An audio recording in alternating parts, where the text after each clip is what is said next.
Class is now in session. I am Professor Hockey, and today we will be reviewing the performance of Marcus Sorensen, number 20, how he did during the regular season and, of course, the playoffs. And in my previous video, I reviewed Joe Thornton, who was basically attached at the hip, or maybe I should put that the opposite way, where Marcus Sorensen was attached at the hip of Joe Thornton throughout this entire season. The majority of the time he spent at even strength was with Thornton and LeBanc in both the regular season and the playoffs. And Marcus Sorensen actually had a pretty solid, not a breakout year because he wasn't extremely impressive, but it was a pretty solid year for a bottom six forward, putting up, production that you would like to see from someone on your third line who could maybe flex to the fourth line as well. So in the regular season, he played just about every game. He missed a couple due to injury, 80 games played, 17 goals, which was pretty nice to see. Of course, that is big career highs in basically every stat for Marcus Sorensen.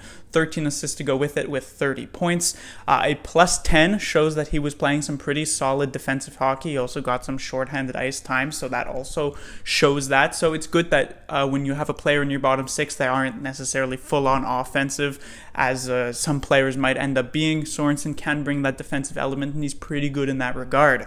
One maybe slightly worrying stat would be his shooting percentage. It was 17%, which goes with the fact that Sorensen took 100 shots, scored 17 goals. Of course, it's 17%.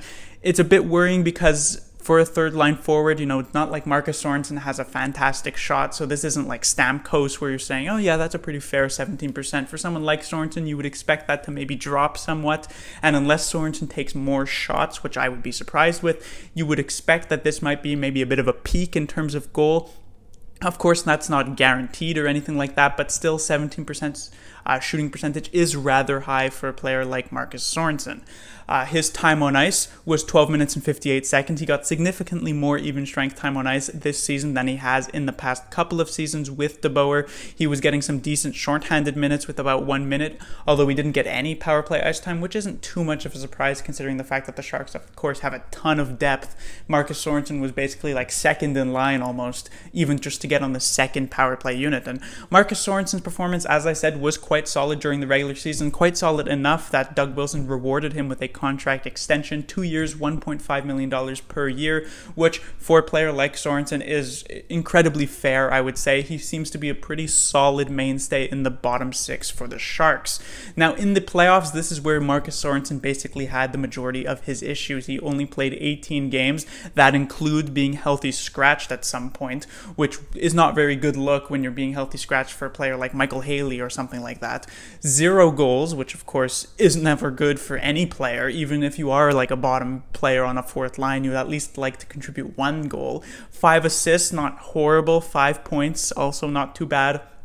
But a -3, his defensive game certainly suffered. Now, you do have to take into consideration that he was playing with Thornton on LeBanc, who also didn't have the best of playoffs, but I don't think it's wrong to say that Marcus Sorensen was maybe a bit of an anchor bringing down that third line, as I think he was the weakest link during the playoffs, while in the regular season he was able to keep up with maybe the slightly more skilled Thornton and LeBanc.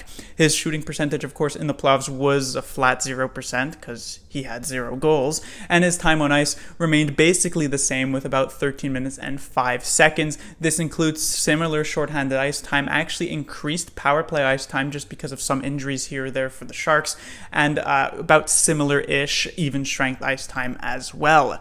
Now, for his grades, Marcus Sorensen was actually rather consistent during the regular season. He had this issue where, as I said, he had 30 points, which is pretty good, but he played at a level that you would expect maybe to have gotten a bit more than 30 points because there were a lot of strong plays, but just a bit of a lack of finish from himself and even some of the players he was on the ice with. And so in the first 3 quarters, he got a B- in each one before his fourth quarter was slightly better, getting a B. But it was his playoffs that was a bit of an issue. As I pointed out, 0 goals is never a good sign, and so he ended up with a D+, one of the worst grades for Sharks players.